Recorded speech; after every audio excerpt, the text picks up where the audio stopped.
अकोला शहरातील राऊतवाडी परिसरात चोरट्यांनी दोन ज्वेलर्सच्या दुकानांना लक्ष्य केल्याची धक्कादायक घटना समोर आली आहे. राऊतवाडी परिसरातील धनराज ज्वेलर्सच्या दुकानाचे शटरचे लॉक कापून चोरट्यांनी दुकानात प्रवेश केला असून दुकानातून तब्बल 10 ते 12 किलो चांदी चोरून नेल्याची प्राथमिक माहिती समोर आली आहे. तर धनराज ज्वेलर्सला लागून असलेल्या खरोटे ज्वेलर्सचे दुकानही फोडण्याचा चोरट्यांनी प्रयत्न केला आहे.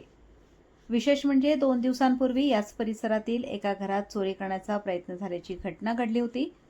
त्यानंतर आता एकाच रात्री 2 ज्वेलर्सची दुकाने चोरट्यांनी टार्गेट केल्याने परिसरातील नागरिक आणि व्यापाऱ्यांमध्ये भीतीचे वातावरण निर्माण झाले आहे. घटनेची माहिती मिळताच सिव्हिल लाईन पोलीस घटनास्थळी दाखल झाले असून पोलिसांकडून पंचनामा आणि तपास सुरू आहे. परिसरातील सीसीटीव्ही फुटेजच्या आधारे चोरट्यांचा शोध घेण्यात येत आहे. एकाच परिसरात वारंवार चोरीच्या घटना घडत असल्याने पोलिसांसमोर चोरट्यांना पकडण्याचे आव्हान निर्माण झाले आहे. रात्री साधारण पहाटे 4च्या जवळ धनराज ज्वेलर्स जे आहे आपल्या या ठिकाणी चोरी झाल्याची माहिती मिळाली.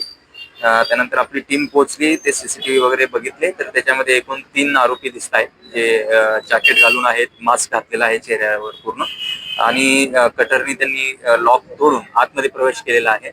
तर आमच्या आता सध्या 2 टीम डीबीच्या काम करत आहे त्याच्यावर. एक बॅकवर्ड लिंकेज आणि फॉरवर्ड लिंकेज त्याच्यामध्ये दोन्ही बघतोय आपण, सीसीटीव्ही बघतोय.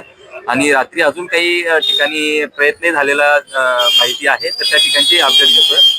फॉरेन्सिकची टीम आणि डॉग स्क्वॉड दोघेही घटनास्थळावर आलेले आहेत आणि जो टेक्निकल तपास आहे त्या पद्धतीने आम्ही पुढे प्रयत्न करतोय आणि चोरी डिटेक्ट करण्याचा आमचा 100% प्रयत्न असेल. बाकी आमच्या टीम आणि एलसीबीची टीम काम करत आहे. थँक्यू. अजून आता प्रायमरी माहिती फक्त मालकांकडे आहे, ते हिशोब करून थोड्या वेळानंतर अपडेट देतील.